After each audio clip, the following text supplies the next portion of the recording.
जाफिर साहब थोड़े को आगाज़ करते हैं। पाकिस्तान ने जो फुटबॉल इवेंट जीता है किदा वेखते हो, क्योंकि महदूद वसाइल से लेकिन जिस तरह परफॉर्म किया है खिलाड़ियों ने हूँ लग रहा है हम असी ख्वाब वेख सकते हैं कि एक दिन असी भी फीफा खेडांगे।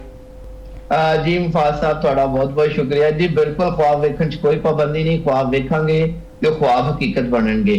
ਤੇ ਕੁਝ ਹਾਸਲ ਕਰਨ ਲਈ ਕਿਸੇ ਚੀਜ਼ ਨੂੰ ਪਾਉਣ ਲਈ ਸਭ ਤੋਂ ਪਹਿਲੇ ਜਿਹੜਾ ख्वाब ਉਹ ਵੇਖਣਾ ਜ਼ਰੂਰੀ ਹੈ। ਜੇ ਅਲਾਮਾ ਇਕਬਾਲ ਨੇ ख्वाब ਵੇਖਿਆ ਤੇ ਕਾਇਦ ਆਜ਼ਮ ਦੀ ਮਿਹਨਤ ਨਾਲ ਪਾਕਿਸਤਾਨ ਵੀ ਬਣ ਗਿਆ।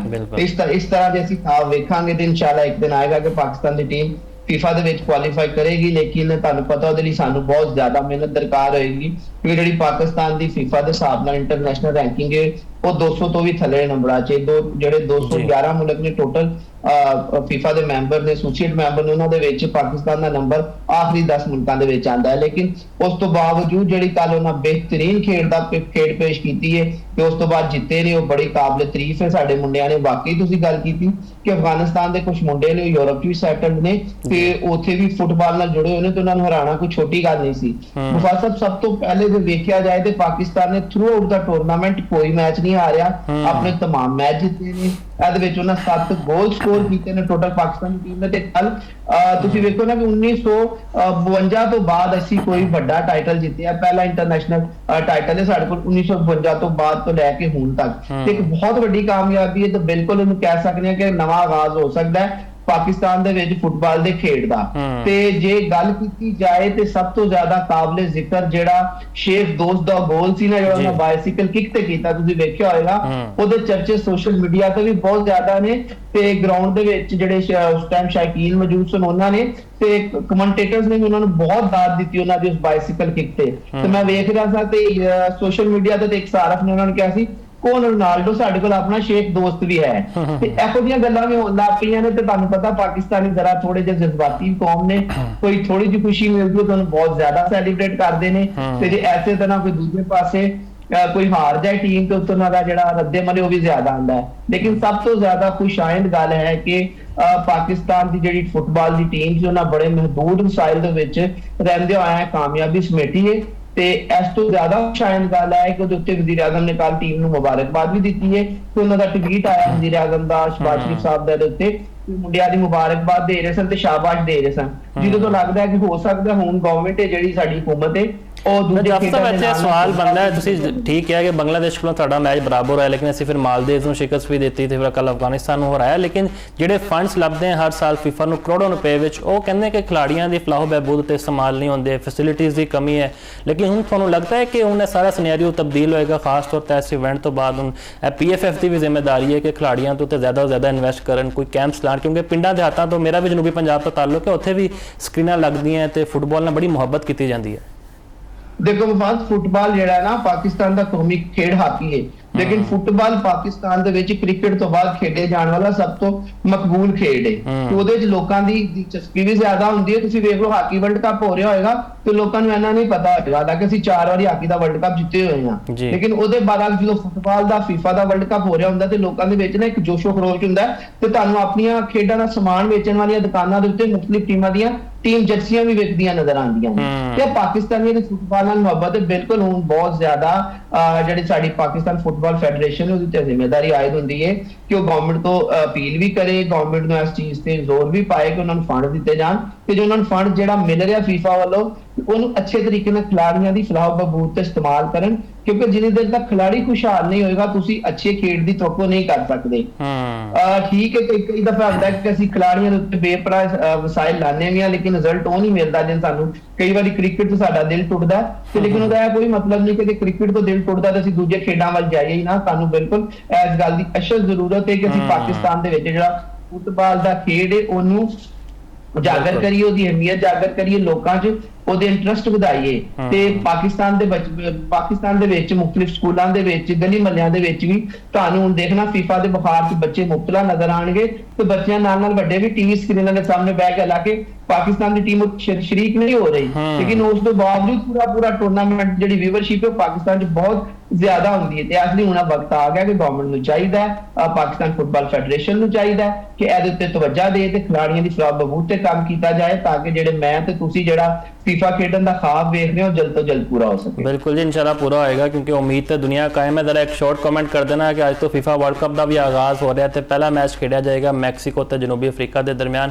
ਕਿਹੜੀ ਟੀਮ ਤੁਹਾਨੂੰ ਆਉਟ ਦਾ ਕਾਰਡ ਜ਼ਿਆਦਾ ਮਜ਼ਬੂਤ ਨਜ਼ਰ ਆਉਂਦੀ, ਕਿਉਂਕਿ ਮੈਕਸੀਕੋ ਤੁਹਾਨੂੰ ਪਤਾ ਹੈ ਹੋਮ ਗਰਾਊਂਡ ਹੋਏਗਾ, ਲੇਕਿਨ ਇਸ ਇਵੈਂਟ ਦੀ ਹਾਈਪ ਕ੍ਰੀਏਟ ਹੋਈ ਹੈ ਦੋ ਖਿਡਾਰੀਆਂ ਦੀ ਵਜ੍ਹਾ ਤੋਂ, ਇੱਕ 41 ਸਾਲਾ ਰੋਨਾਲਡੋ ਤੇ ਇੱਕ 39 ਸਾਲਾ ਮੈਸੀ। ਇਹਨਾਂ ਦੀ ਜਿਹੜੀ ਇੱਕ ਲੈਗੇਸੀ ਹੈ, ਜਿਹੜੇ ਪੁਰਾਣੇ ਮੁਕਾਬਲੇ ਨਾ ਸ਼ਾਇਕੀਨ ਨੇ ਮਜ਼ਾ ਦੁਬਾਰਾ ਕਰਤਾ ਇਸ ਪੂਰੇ ਇਵੈਂਟ ਦਾ।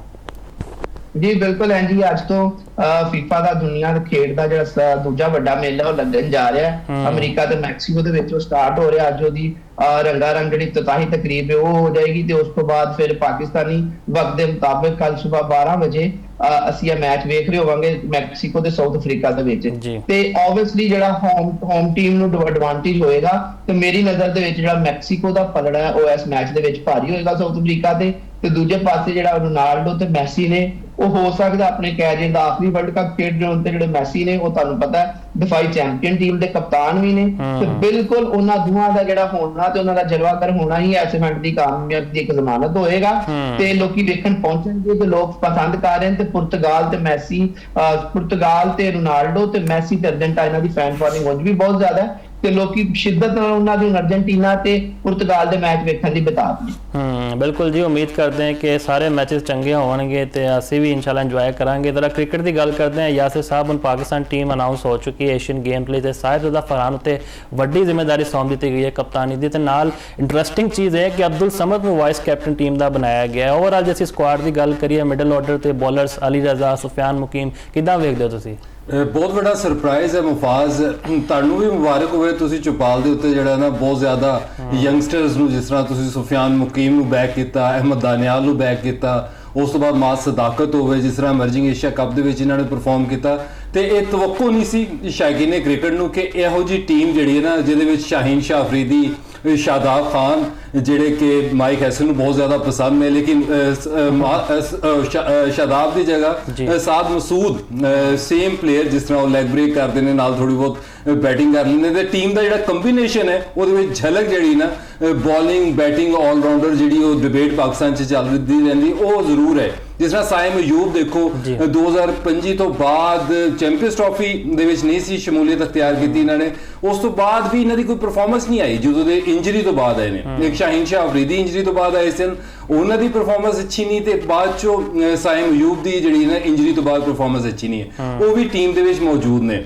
ਬਾਬਰ ਆਜ਼ਮ ਨੂੰ ਲੈ ਕੇ ਵੀ ਲੋਕ ਡਿਬੇਟ ਕਰ ਰਹੇ ਨੇ ਕਿ ਬਾਬਰ ਆਜ਼ਮ ਇਸ ਟੀਮ ਦੇ ਵਿੱਚ ਨਹੀਂ ਹੈ, ਬਾਬਰ ਆਜ਼ਮ ਨੂੰ ਜਿਹੜਾ ਨਾ ਟੀਮ ਦੇ ਵਿੱਚ ਹੋਣਾ ਚਾਹੀਦਾ ਸੀ। ਅੱਛਾ ਹੁੰਦਾ ਮੁਫਾਜ਼ ਕਿ ਜਿਹੜੀ ਸਿਲੈਕਸ਼ਨ ਕਮੇਟੀ ਹੈ ਉਹਨਾਂ ਦੇ ਵਿੱਚ ਕੋਈ ਇੱਕ ਸਿਲੈਕਟਰ ਜਿਹੜਾ ਨਾ ਸਾਰੇ ਨਾ ਆਉਂਦੇ, ਲੇਕਿਨ ਇੱਕ ਪ੍ਰੈਸ ਕਾਨਫਰੰਸ ਕਰ ਦਿੰਦੇ ਜਾਂ ਪ੍ਰੈਸ ਰਿਲੀਜ਼ ਦੇ ਵਿੱਚ ਜਿਹੜਾ ਨਾ ਇਸ ਟੀਮ ਦਾ ਜਿਹੜਾ ਫਾਰਮੇਸ਼ਨ ਹੈ ਉਹਦੀ ਵਜੂਹਾਤ ਜਿਹੜਾ ਨਾ ਦੱਸ ਦਿੰਦੇ ਕਿ ਅਸੀਂ ਇਹ ਦੇਖ ਰਹੇ ਹਾਂ। ਹੁਣ ਬਹੁਤ ਸਾਰੇ ਲੋਕ ਕਿਆਸਰਾਈਆਂ ਕਰ ਰਹੇ ਨੇ ਕਿ ਪਾਕਿਸਤਾਨ ਦਾ ਫਿਊਚਰ ਹੈ, ਔਰ ਹੋ ਸਕਦਾ ਹੈ ਕਿ ਪਾਕਿਸਤਾਨ ਨੇ ਸ਼ਾਹੀਨ ਸ਼ਾਹ ਅਫਰੀਦੀ, ਸ਼ਾਦਾਬ ਖਾਨ ਤੇ ਬਾਬਰ ਆਜ਼ਮ ਇਹੋ ਜਿਹੜੇ ਸੀਨੀਅਰ ਪਲੇਅਰ ਹੈ ਜਿਨ੍ਹਾਂ ਨੇ ਪਿਛਲੇ 5-6 ਜਿਹੜੇ ICC ਦੇ ਇਵੈਂਟਸ ਹੈ ਪਾਕਿਸਤਾਨ ਨੂੰ ਇਵੈਂਟ ਨਹੀਂ ਜਿਤਾਇਆ, ਤੇ ਹੁਣ ਪਾਕਿਸਤਾਨ ਜਿਹੜਾ ਨਾ ਇਹਨਾਂ ਤੋਂ ਬਿਯੋਂਡ ਦੇਖ ਰਿਹਾ ਤੇ ਇੱਕ ਕਲੈਰੀਫਿਕੇਸ਼ਨ ਜ਼ਰੂਰੀ ਹੈ। ਹੁਣ ਸਪੈਕੂਲੇਸ਼ਨਸ ਹੀ ਹੈ ਕਿ ਦੋ ਚੀਜ਼ਾਂ ਹੋ ਸਕਦੀਆਂ।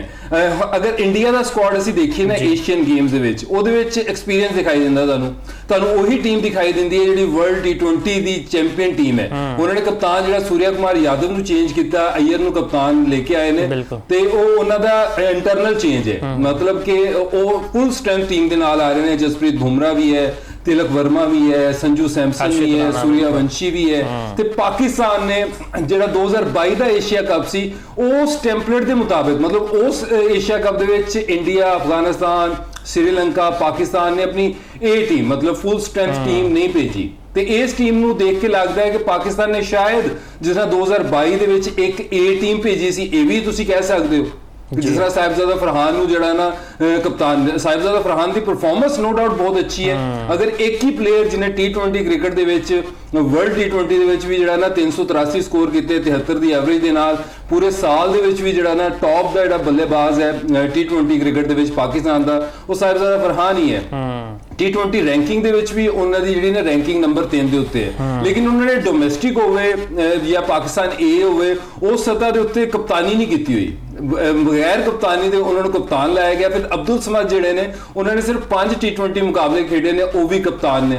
ਫਿਰ ਪਾਕਿਸਤਾਨ ਦੇ ਜਿਹੜੇ ਹਸਨ ਨਵਾਜ਼ ਨੇ ਉਹਨਾਂ ਨੂੰ ਟੀਮ 'ਚ ਲੈ ਗਿਆ। ਫਿਰ ਹੈਦਰ ਅਲੀ ਦੀ ਪਰਫਾਰਮੈਂਸ ਨਹੀਂ ਹੈ, ਮਤਲਬ ਪਰਫਾਰਮੈਂਸ ਦੇ ਬਗੈਰ ਹੀ ਉਹਨਾਂ ਨੂੰ ਜਿਹੜਾ ਨਾ ਟੀਮ ਦੇ ਵਿੱਚ ਇਸ ਤਰ੍ਹਾਂ ਲੱਗਦਾ ਹੈ ਕਿ ਇਹ ਪਹਿਲਾਂ ਤੋਂ ਹੀ ਇੱਕ ਪਲਾਨ ਸੀ ਕਿ ਏਸ਼ੀਅਨ ਗੇਮਸ ਦੇ ਵਿੱਚ ਪਾਕਿਸਤਾਨ ਦੀ ਇਹ ਟੀਮ ਜਿਹੜੀ ਨਾ ਖਿਲਾਈ ਜਾਏਗੀ। ਅਲੀ ਰਜ਼ਾ ਨਾਲ ਜਿਹੜੇ ਆਕਿਫ ਜਾਵੇਦ ਨੇ, ਦੋਨੋਂ ਤਗੜੇ ਬॉलर ਨੇ, ਦੋਨਾਂ ਨੂੰ ਚਾਂਸ ਮਿਲਣਾ, ਅਹਿਮਦ ਦਾਨਿਆਲ ਨੂੰ ਚਾਂਸ ਮਿਲਣਾ ਬਹੁਤ ਅੱਛਾ ਹੈ। ਸੁਫਿਆਨ ਮੁਕੀਮ ਦੀ ਤੁਸੀਂ ਗੱਲ ਕਰ ਰਹੇ ਸੀ ਕਿ ਜਿਸ ਤਰ੍ਹਾਂ ਉਹਨਾਂ ਨੂੰ ਆਸਟ੍ਰੇਲੀਆ ਦੇ ਖਿਲਾਫ ਵੀ ਰੈਂਕ ਟਰਨਰਸ ਦੇ ਵਿੱਚ ਜਿਹੜਾ ਨਾ ਨਹੀਂ ਖਿਲਾਇਆ ਗਿਆ, ਉਹ ਸ਼ਾਇਦ ਉਹ ਜਿਹੜੀਆਂ ਪਿਚਿਸ ਸੀ ਉਹ ਤਿਆਰ ਹੀ ਇਸ ਤਰ੍ਹਾਂ ਕੀਤੀਆਂ ਗਈਆਂ ਸੀ ਕਿ ਸ਼ਾਦਾਬ ਖਾਨ ਉੱਥੇ ਜਿਹੜਾ ਨਾ ਅੱਛਾ ਪਰਫਾਰਮ ਕਰਨ, ਲੇਕਿਨ ਸ਼ਾਦਾਬ ਖਾਨ ਨੇ 70 ਦੀ ਐਵਰੇਜ ਦੇ ਨਾਲ ਸਿਰਫ 2 ਵਿਕਟਾਂ ਲਈਆਂ, ਫਿਰ 71 ਸਕੋਰ ਕਰਕੇ ਉਹ ਬੈਟਿੰਗ ਜਿਹੜਾ ਨਾ ਆਲਰਾਊਂਡਰ ਬਣ ਗਏ, ਮਤਲਬ ਪੂਰੇ ਬੱਲੇਬਾਜ਼ ਬਣ ਗਏ। ਔਰ ਪਾਕਿਸਤਾਨ ਦੀ ਜਿਹੜੀ ਕ੍ਰਿਕਟ ਹੈ ਉਹਦੇ ਵਿੱਚ ਜਿਹੜੇ ਪਿਛਲੇ 40 ਸਾਲ ਹੈ ਨਾ ਮੁਫਾਜ਼, ਉਹਦੇ ਵਿੱਚ ਪਹਿਲਾ ਪਲੇਅਰ ਹੈ ਸ਼ਾਦਾਬ ਖਾਨ, ਉਹਨੂੰ ਇਜਾਜ਼ ਹਾਸਲ ਹੋਇਆ ਥਰੂ ਕੋਚ ਮਾਈਕ ਹੈਸਨ ਕਿ ਉਹ ਬੱਲੇਬਾਜ਼ ਬਣ ਗਿਆ। ਇੱਕ ਸ਼ੁਏਬ ਮਲਕ ਸਨ ਜਿਹੜੇ ਕਿ ਆਫ ਬ੍ਰੇਕ ਬॉलर ਆਏ, ਫਿਰ ਉਹਨਾਂ ਦਾ ਬੋਲਿੰਗ ਐਕਸ਼ਨ ਸਸਪੈਕਟ ਹੋਇਆ,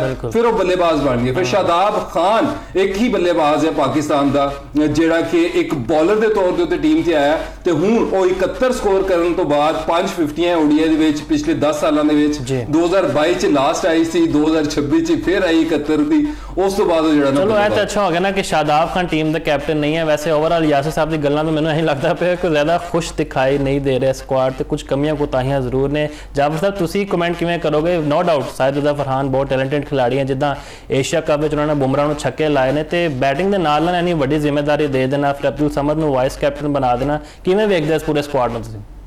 ਜੀ ਮੁਫਾਜ਼ ਸਾਹਿਬ, ਸਭ ਤੋਂ ਪਹਿਲੇ ਤਾਂ ਯਾਸਰ ਸਾਹਿਬ ਨੇ ਜਿਹੜੀ ਗੱਲ ਕੀਤੀ ਉਹ ਬੜੀ ਜ਼ਬਰਦਸਤ ਉਹਨਾਂ ਗੱਲ ਕੀਤੀ ਹੈ। ਉਹਨਾਂ ਦੀ ਗੱਲ ਕੀਤੀ ਹੋਈ ਤਕਰੀਬਨ तमाम ਗੱਲਾਂ ਨਾਲ ਮੁਤਫਿਕ ਹਾਂ।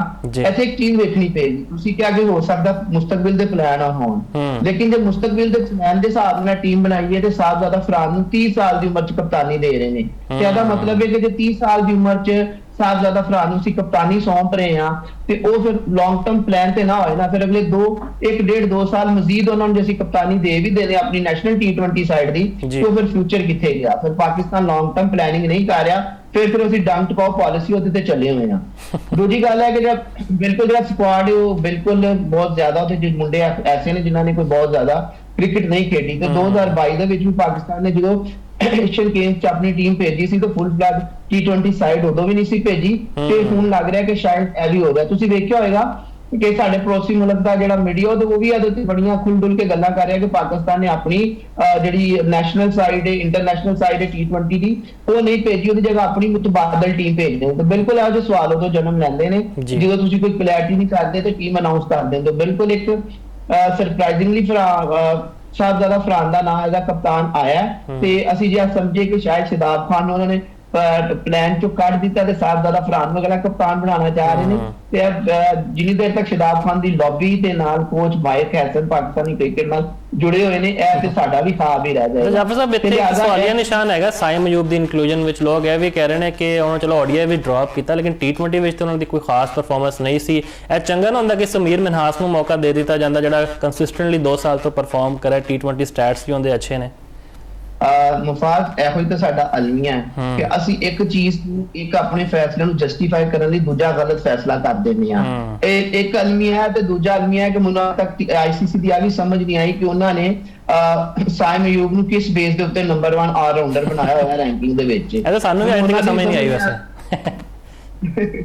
ਤੇ ਸ਼ਾਇਦ ਮੇਰੇ ਖਿਆਲ ਚ ਸਿਲੈਕਟਰਸ ਨੇ ਸਿਰਫ ICC ਰੈਂਕਿੰਗ ਵੇਖੀਏ ਤੇ ਉਹਨਾਂ ਨੂੰ ਰੈਂਕ ਕਰਤਾ ਕਿ ਅੱਛਾ ਜੀ ਨੰਬਰ 1 ਆਲਰਾਊਂਡਰ ਨੇ ICC ਦੇ, ਤੇ ਉਹਨਾਂ ਨੇ ਇਸ ਬੇਸ ਦੇ ਉੱਤੇ ਉਹਨਾਂ ਨੂੰ ਟੀਮ ਚ ਇਨਕਲੂਡ ਕਰਤਾ। ਬਾਕੀ ਗੱਲ ਹੋਏ ਪਰਫਾਰਮੈਂਸ ਦੀ, ਤੇ ਪਾਕਿਸਤਾਨ ਦਾ ਬਹੁਤ ਵੱਡਾ ਆਦਮੀ ਹੈ ਕਿ ਕਈ ਖਿਡਾਰੀ ਇਸ ਤਰ੍ਹਾਂ ਬਹੁਤ ਅੱਛਾ ਪਰਫਾਰਮ ਕਰਦੇ ਹੋਣ, ਇੰਜਰਡ ਹੋ ਜਾਣ ਤੇ ਫਿਰ ਉਹ ਆਪਣੇ ਕੰਮ ਬੈਕ ਕਰਨ ਦੇ ਇੰਤਜ਼ਾਰ ਚ ਕੈਰੀਅਰ ਖਤਮ ਕਰ ਜਾਂਦੇ ਨੇ, ਤੇ ਕੁਝ ਖਿਡਾਰੀ ਐਸੇ ਜੇ ਕਿਸੇ ਵਜ੍ਹਾ ਤੋਂ ਟੀਮ ਤੋਂ ਡ੍ਰੌਪ ਹੋਣ ਤੇ ਫਿਰ ਬਗੈਰ ਕਿਸੇ ਪਰਫਾਰਮੈਂਸ ਤੋਂ ਟੀਮ ਚ ਵਾਪਸ ਆ ਜਾਂਦੇ ਨੇ, ਜਿਹਦੀ ਸਭ ਤੋਂ ਵੱਡੀ ਮਿਸਾਲ ਏਸ਼ੀਅਨ ਗੇਮਸ ਲਈ ਅਨਾਉਂਸ ਕੀ ਗਈ ਟੀਮ ਦੇ ਵਿੱਚ ਸਾਇਮ ਅਯੂਬ ਦਾ ਵਾਪਸ ਆਣਾ। ਉਸ ਤੋਂ ਬਾਅਦ ਤੁਸੀਂ ਵੇਖਿਆ ਹੋਵੇਗਾ ਕੁਝ ਅਰਸਾ ਪਹਿਲੇ ਪਿਛਲੇ ਸਾਲ ਜਦੋਂ T20 ਟੀਮ ਚੋਂ ਬਾਬਰ ਤੇ ਰਿਜ਼ਵਾਨ ਨੂੰ ਡ੍ਰੌਪ ਕੀਤਾ ਹੈ, ਤੇ ਉਸ ਤੋਂ ਬਾਅਦ ਬਾਬਰ ਸਿਰਫ ਇੱਕ ਟੂਰ ਤੋਂ ਬਾਅਦ ਟੀਮ ਤੋਂ ਬਾਹਰ ਰਹੇ, ਤੇ ਉਸ ਤੋਂ ਬਾਅਦ ਅਗਲੇ ਟੂਰ 'ਚ ਫਿਰ ਅਗਲੇ ਸੀਰੀਜ਼ 'ਚ ਫਿਰ ਉਹ ਪਾਕਿਸਤਾਨੀ ਟੀਮ ਦਾ ਹਿੱਸਾ ਸਨ, ਬਗੈਰ ਕੋਈ ਡੋਮੈਸਟਿਕ ਖੇਡੇ, ਬਗੈਰ ਕੋਈ ਪਰਫਾਰਮੈਂਸ ਦਿੱਤੇ। ਤੇ ਇੱਕ ਗਲਤ ਫੈਸਲੇ ਨੂੰ ਜਸਟੀਫਾਈ ਕਰਨ ਲਈ ਅਸੀਂ ਦੂਜਾ ਗਲਤ ਫੈਸਲਾ ਕਰਨੇ ਆ, ਤੇ ਫਿਰ ਉਹਦਾ ਖਮਿਆਜ਼ਾ ਸਾਨੂੰ ਭੁਗਤਣਾ ਪੈਂਦਾ ਮਜ਼ੀਦ ਨੁਕਸਾਨ ਦੀ ਸੂਰਤ। ਬਿਲਕੁਲ ਜੀ, ਵਕਤ ਦੀ ਕਿੱਲਤ ਹੈ, ਬ੍ਰੇਕ ਦਾ ਕਿਹਾ ਜਾ ਰਿਹਾ। ਜਾਫਰ ਸਾਹਿਬ ਮੈਂ ਤੁਹਾਡੇ ਵੱਲ ਆਵਾਂਗਾ ਦੁਬਾਰਾ। ਜੇ ਯਾਸਿਰ ਸਾਹਿਬ ਨੇ ਗੱਲ ਕੀਤੀ ਕਿ ਬਾਬਰ ਆਜ਼ਮ ਨੂੰ ਸ਼ਾਮਿਲ ਕਰ ਲੈਂਦੇ ਤੇ ਹੋ ਸਕਦਾ ਹੈ ਮਜ਼ੀਦ ਮੈਚੁਰ ਹੋ ਜਾਂਦੀ ਸਾਡੀ ਜਿਹੜੀ ਮਿਡਲ ਆਰਡਰ ਹੈ। ਇਸ ਦੇ ਇਲਾਵਾ 2 ਖਿਡਾਰੀ ਹੋਰ ਸ਼ਾਮਿਲ ਨਹੀਂ ਕੀਤੇ ਗਏ, ਇੱਕ ਅਬਾਸ ਅਫਰੀਦੀ ਤੇ ਇੱਕ ਮੁਹੰਮਦ ਅਲੀ, ਜਿਨ੍ਹਾਂ ਦੀ ਬੜੀ ਅੱਛੀ ਪਰਫਾਰਮੈਂਸ ਰਹੀ ਸੀ। ਕਿਉਂ ਇਹਨੂੰ ਸ਼ਾਮਿਲ ਨਹੀਂ ਕੀਤਾ ਗਿਆ, ਇਹਦੇ ਉੱਤੇ ਵੀ ਇੱਕ ਸਵਾਲ ਜ਼ਰੂਰ ਕਰਾਂਗੇ।